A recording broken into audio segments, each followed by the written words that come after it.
Welcome to Politics Done Right. My name is Egberto Willis, your host. Harris County, Texas is one of the bellwether counties in the country. Over the last several election cycles, it has lived up to its expectations. Even in last year's difficult election cycle, where obstacles from the state were in full vogue, the county proved that, in fact, the path to a blue Texas has its genesis in Harris County. The Harris County Democratic Party leadership has changed. A few weeks ago, the precinct chairs elected a new chair. The county is blessed with scores of competent candidates who entered the race. A large majority of the precinct chairs elected Mike Doyle on the first ballot. Chairman Mike Doyle has hit the pavement running. He said that the key to the Harris County Democratic Party's success is to view voter protection, education, and engagement as a year-round activity, not something that we think about only at election time. I couldn't agree more. He has 7 points, a 7-point plan that he'll discuss. And you know what? Chairman Mike Doyle sits down in the studio with us today to discuss where he's taken the party. Chairman Doyle, thank you so kindly for being a part of Politics Done Right. Thank you, and thanks for doing this show to get the word out to all the folks in Harris County that care about these issues, whether the Observer or what we're going to do to build our party in Harris County even stronger, ready for 2024. It's really important. Well, look, thank you for being here. And I must say this, being a public station, remember the chairman of the Republican Party, you can always come and sit here in this room at Politics Done Right as well. But anyway, Chairman, the first time I met you, I said, where are you taking the party? So I'm going to do it again. Where are you taking the party?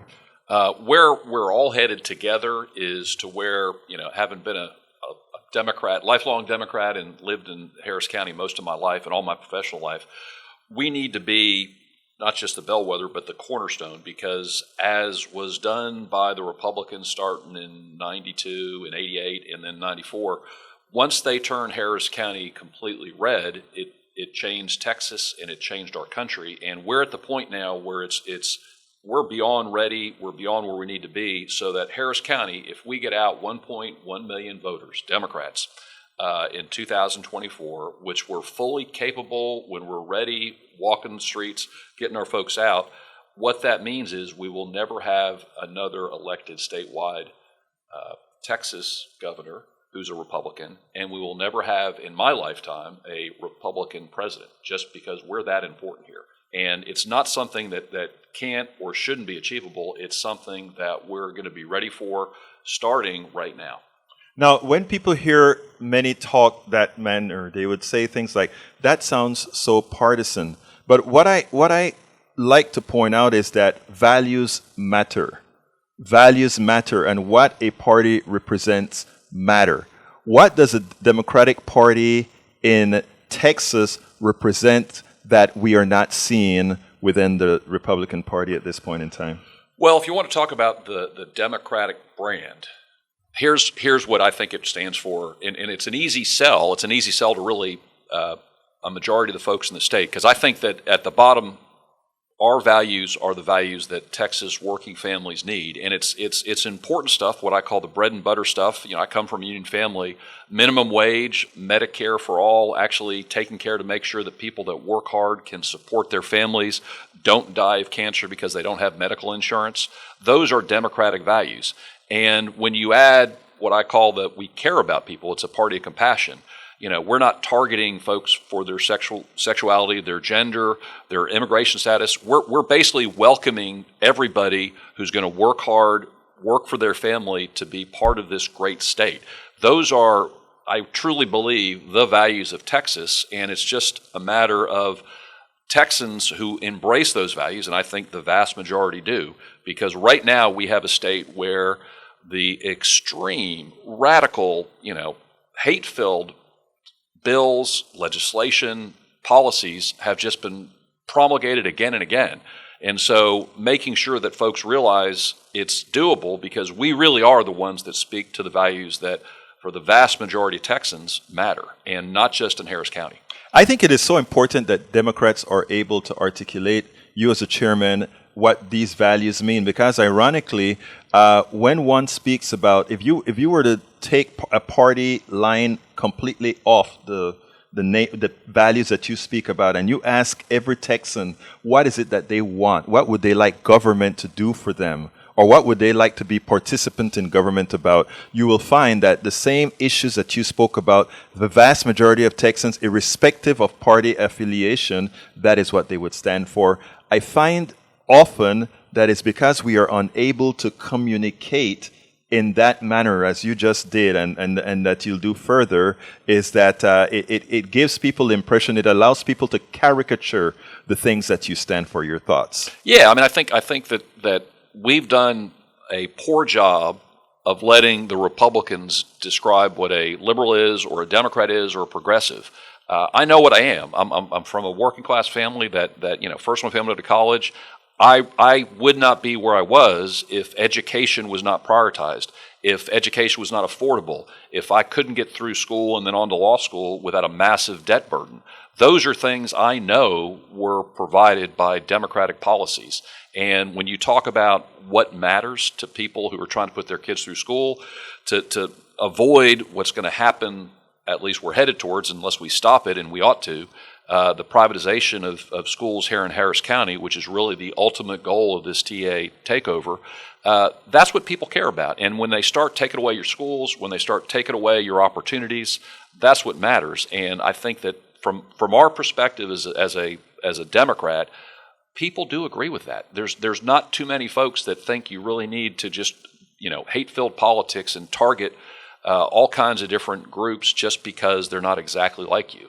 That's not our state. That's not our county. That's not what I was raised in. Mike, I think people, your base, one should want to know what their chair represents. So I probably should have asked you this up front. Why don't you tell us a little bit about who you are, where you came from? Because I think it's amazing that when folks have lived through certain things, it gives them the ability to have that necessary empathy for a different type of leadership. Okay. Yeah. I mean, by profession, I'm a trial lawyer, and what that means is I've spent my entire career fighting what I like to call the corporate godfathers of the Republican Party, the insurance companies, the big polluters, oftentimes military contractors, where I'm standing up for veterans and their families, and that's what I've spent my whole career doing. I've spent time on environmental cases, was involved in the very first prosecution in Harris County of corporate executives for environmental crimes. Those are the things that have kind of guided what I've been doing, and I've been fortunate and blessed as a trial lawyer to be able to kind of fight the fights that we need to fight and that I want to fight for the right reasons. And my background is, when my dad got out of the Army, we settled out in Missouri City. I was raised out there. I was fortunate enough to get a work-study scholarship to the Jesuit High School here in town. First in my family to go to college. Went on to law school, which I tell people it seemed very natural to me. But the reason I ended up being a trial lawyer was because one of my aunts was a teacher's aide. And we used to, my mom's actually from, of all places, Mexico, Maine. So mi madre es de Mexico. Oh, de veras? Verdad. Okay. Me habla español, pero no es mi madre. But anyway, she's from Mexico, Maine. Yeah. So we used to go up there, and we would spend, a couple weeks. Not surprisingly, my mom would take my brothers and I and our dog and spend a couple weeks up in Maine, usually in July after sports ended. And my aunt would spend a lot of time with us, and we would, having three brothers, we'd get into it. So she would make us actually do mock trials, and she had a robe she wore. And so at age 9, I knew I wanted to do exactly what I've been blessed to be able to do for the last couple decades, and be a trial lawyer. And knowing that what I was able to kind of grow up through, the state I was in, where education was affordable, where I could come out of school without massive debt loads. And I've seen it, in my law firm, we have lawyers that are coming out with hundreds of thousands of dollars of student debt. And that's so crushing, not just on a financial level, but it takes away a lot of potential opportunities. And I could not be where I was and fought the battles I fought without the blessings of folks that 50 years ago said that we can't make education and higher education unaffordable to working families. And so that's kind of where I came from, and that's kind of what has shaped me to what I am now, and why I decided to step forward to be chair. I want to go a little bit off subject, a little bit because of something you just said with education, etc. The Texas legislature is working with a $33 billion surplus.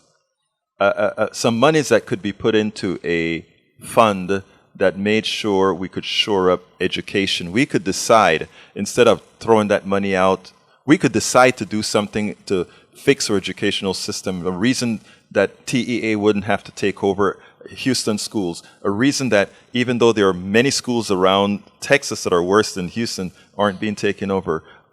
How can we, or how can the party go out there and use these types of issues that, let's say, the GOP controls, to let folks know that we don't have to buy that austerity message here in Texas, because we are actually well funded? Well, obviously, I mean, I think that the better message is that we need to be an investment state, because, you know, the Texas I grew up with, the Texas that I know we should be, invest in education, invest in its youth, invest in its veterans, and invest in its people. I mean, the most magical social engineering experiment, so to speak, ever was the GI Bill, where you made higher education available to many Americans and turned this country around and built the strongest, most powerful economic powerhouse. And now we have a situation where the Republicans in the legislature would rather give a couple $100 to property owners rather than turn around and invest it in our underserved, underfunded, starving educational system, with teachers still being paid way too little. It makes no sense if you're trying to build something as opposed to just tear something down. It's amazing that teachers spend many times more time with students than with our children than parents do. And we would enshrine such responsibility to them without wanting to pay whatsoever. Now, you've spoken about wanting to expand the base, bring more folks into the fold, reaching out to folks. How do you plan to reach those communities that so far have not come out? I mean, they're there, but they simply don't see value in voting as far as they are concerned. Well, you've hit on kind of one of my, I don't call them principles, because we have a platform, so it really is kind of the way I think things ought to be, and it's something that I've enjoyed and appreciated so much about the Harris County, because it's very different from when I grew up here, but I love the diversity, the many communities, and the opportunities include, for example, more directly communicating in the many languages. I mean, we don't have any Hindi or Urdu or Mandarin language programming coming out from the Democratic Party, at least not before the elections. And speaking in all these communities and actually investing our time to hear what's important to them. So, for example, Gene Wu, who works incredibly hard in the legislature, when the Texas Republican legislature decided that if you're born in China, you shouldn't be able to own your home here, that's something where those folks, we've already kind of been talking to them, but not directly, and we have their attention now, and we can very easily, by making a little bit of effort to find the channels of communication, whether it's the media that they're consuming online or radio, to make sure they remember who stood up for them and who was attacking them, and that's something that we can make sure they understand and take with them into the voting booth next November. Great. Folks, you can give us a call at 713-526-5738. Again, that number is 713-526-5738. If you have a question for Chairman Mike Doyle, the newly elected chairman of the Harris County Democratic Party. 713-526-5738. With respect to the party and money and what it needs, how are you going to, right now there is a big disparity in the way the different two parties are funded. How can you improve? You mean the fat cat Republicans and the working class exactly. Democrats? I don't think that's surprising. I don't think it needs to be that the party is underfunded, because we've got a supermajority on the commissioner's court. We have countywide so many great elected officials that are doing good work that ought to be and have been, but will be more supportive of our efforts. And there are certainly as a trial lawyer, what I recognize, for example, is there's a lot of donors here in Harris County who give a whole lot more to support Democratic candidates and causes outside Texas than here. And one easy step, or maybe one long overdue step, is reversing that and making sure folks invest here at home to support the efforts to not just fix Harris County, but fix the state and the country. I mean, there's an easy route here. And we mentioned this before we started about Pennsylvania is called the cornerstone state because it was kind of right there in the middle of the 13 colonies and kind of held them together. Harris County is the cornerstone. This is where it all starts. This is where it all changes. This is what was done by Karl Rove with his candidacy support of Tom Phillips back in 88 when first statewide Republican elected in close to 100 years because of what happened and what they did to the Harris County voting patterns. And that was seen in fruition by 94. Well, we're about there. And we just need to make that step, and all of a sudden, everything in this country, and I truthfully believe everything in this world can change. I absolutely agree. Chair, let me just say this, because I think, whenever I hear somebody like Leo and others talk about having a little bit more, that is what folks are talking about. And when earlier I mentioned about going into the communities, as let's say how the Democratic Party is, let's say, operating right here in Harris County. A lot of people are waiting, not just at election time, for somebody to come in and say, if you are going, these are the things that we're going to do with respect to your particular community that's going to make life better for you. I think too often that has been lacking in. Actually, it's not only the Democratic Party, but in the Republican Party as well. The difference is that the Republican Party operates on fear. So they make people so fearful that they run to vote. The Democratic Party, to some extent, is diametrically opposed to that sort of campaigning. So, and the things that they should do, let's say going into the communities and tell folks, if you elect me, this is how your life would materially change. What are you going to do to make that the reality in Harris County and as a bellwether throughout the country? Yeah, Bert, you kind of stepped into, so to speak, what I think is kind of the mindset that as a local party we need to change. And that is, we're not just a campaign organization. We're not a single candidate. We're a group of like-minded citizens who need to be engaged, talking to the community and listening to the communities about what's important to them and making sure it's reflected not just in our advertising, but in our reality. And so if we're spending time, as we're going to be doing, spending time block walking organizational work in the next 60 days, where we're 18 months out, if we're doing our job of knowing what issues because we're out there listening, the rest will follow. At least that's what I see it. In other words, if we're really engaging with every community in Harris County, listening to what people need to live their lives better, to support their families, to get their kids through school and on to college, hopefully, or voc school, whatever works for them, whatever's the best choice. If we're listening and we're using that to build an organization, we're going to do what we need to do. Now, this next question is going to be a bit touchy, and then I'm going to come to you, Ray. But this one is going to be a bit touchy, but I think people need to hear this from you.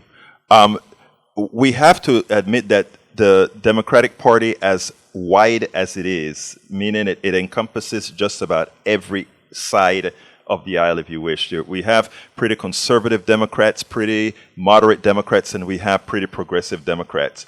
How are you going to bring all these factions together to realize that they need to work on coming together, first of all, working on the issues in a manner that suffices for all of them? And this is something, it was a short but intense campaign. We had such great candidates for chair that we were fortunate enough to raise a lot of these issues. And I think that at the end of the day, the way we do it is what I would call a core value for Mike Doyle, and that is respect. We don't always, as Democrats, as fellow happy warriors, don't always treat each other as respectfully as we need to be.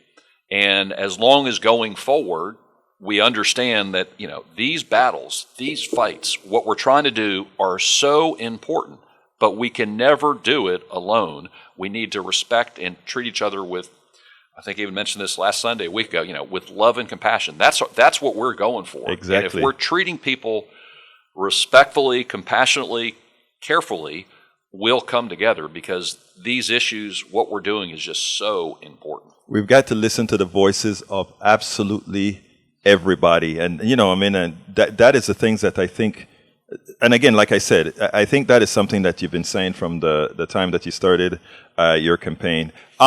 Chair, for too often, Democrats have allowed themselves to be caricatured, to be out-messaged. When let's give a perfect example here in Texas.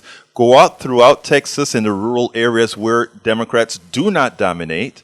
The policies that the rural areas have voted for, whether it be health care, that it's causing their hospitals to close by not accepting the Medicare Advantage to the Medicare, the Medicare stuff to the Medicare. What is it? The ACA. The ACA. Obamacare.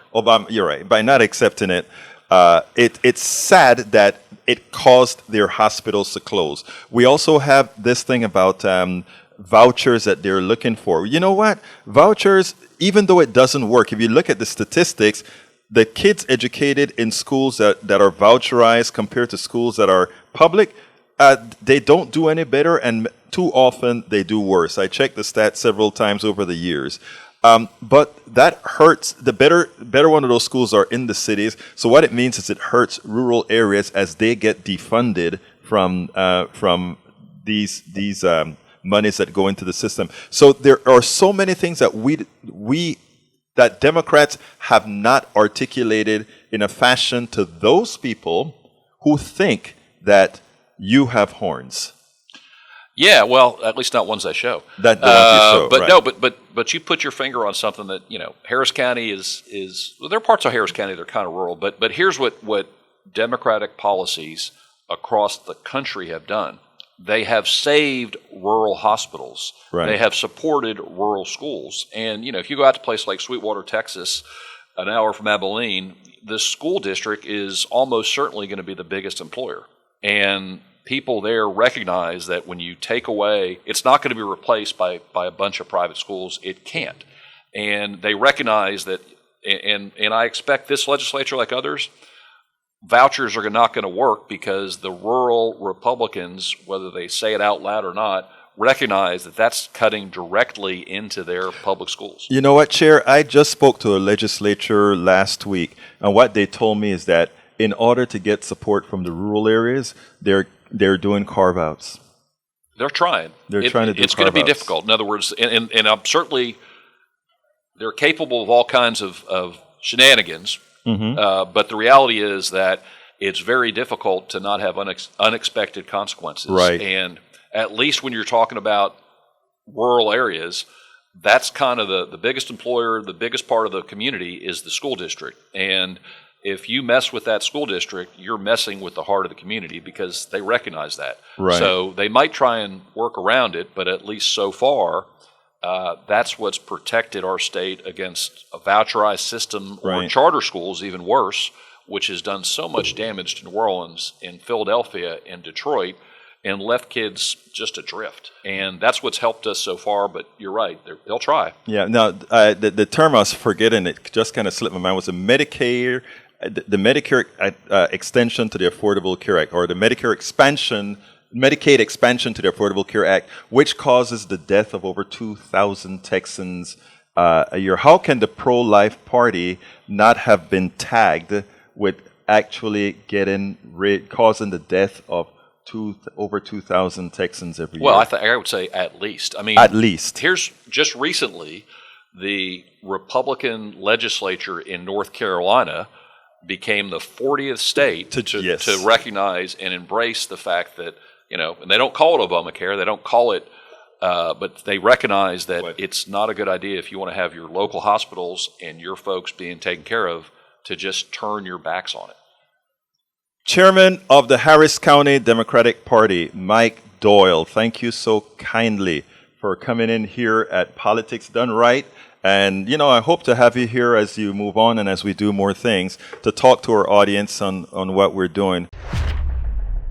We spend a lot of time deconstructing the news, trying to parse it into a form that everybody can understand. We try to find those little nitpicks where it flies above the fray, etc.